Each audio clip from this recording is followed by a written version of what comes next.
Paper publication का pressure research की दुनिया में सबसे बड़ा और आम दबाव होता है पेपर पब्लिकेशन का। जैसे ही कोई स्कॉलर रिसर्च शुरू करता है, उसे सबसे पहले यही सुनने को मिलता है, कम से कम एक पेपर पब्लिश तो होना ही चाहिए। ये लाइन एक साधारण बात लगती है, लेकिन असल में यही लाइन कई स्कॉलर्स के लिए सबसे बड़ा मानसिक दबाव बन जाती है। पेपर पब्लिकेशन का प्रेशर इसलिए भी ज़्यादा होता है क्योंकि आज के एकेडमिक सिस्टम में पब्लिकेशन को ही रिसर्च की पहचान माना जाता है। चाहे एमटेक का प्रोजेक्ट हो या पीएचडी का काम, बिना पब्लिकेशन के स्कॉलर को लगता है कि उसकी मेहनत अधूरी रह जाएगी। कई इंस्टीट्यूट्स में तो थीसिस सबमिशन से पहले एक या ज़्यादा पब्लिकेशंस की शर्त भी होती है। इस वजह से स्कॉलर को लगता है कि अगर उसने पेपर पब्लिश नहीं किया तो उसका रिसर्च पूरा ही नहीं माना जाएगा। इस प्रेशर की एक बड़ी वजह होती है पीयर कंपैरिजन। जब स्कॉलर अपने साथियों को कॉन्फ्रेंस या जर्नल में पेपर पब्लिश करते देखता है तो उसे भी लगता है कि वो पीछे छूट रहा है। वो खुद पर एक्स्ट्रा प्रेशर डालने लगता है। चाहे उसका वर्क रेडी हो या ना हो, उसे बस किसी भी तरह एक पेपर छपवाना है। यहीं से अक्सर जल्दबाजी में गलतियां शुरू होती हैं। कई बार स्कॉलर को लगता है कि पेपर पब्लिकेशन का मतलब है बहुत हाई लेवल और कॉम्प्लेक्स रिसर्च।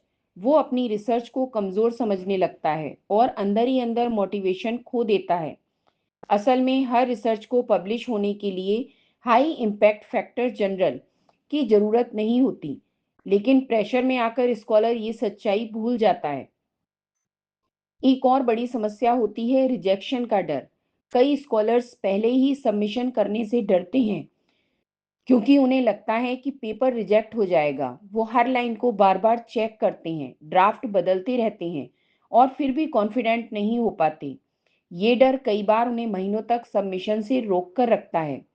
पेपर पब्लिकेशन में plagiarism check, formatting, referencing style, grammar और रिव्यू प्रोसेस जैसे कई टेक्निकल स्टेप्स भी होते हैं। इन स्टेप्स को हैंडल करना भी बिगनर स्कॉलर्स के लिए आसान नहीं होता। इसकी वजह से पेपर पब्लिकेशन की जर्नी और भी भारी लगने लगती है। इस प्रेशर का एक और साइड इफेक्ट होता है लो क्वालिटी जर्नल्स की ओर झुकाव। कई स्कॉलर्स दबाव में आकर ऐसे जर्नल्स में पेपर पब्लिश करा देते हैं जो ऑथेंटिक नहीं होते या जिनका कोई एकेडमिक वैल्यू नहीं होता।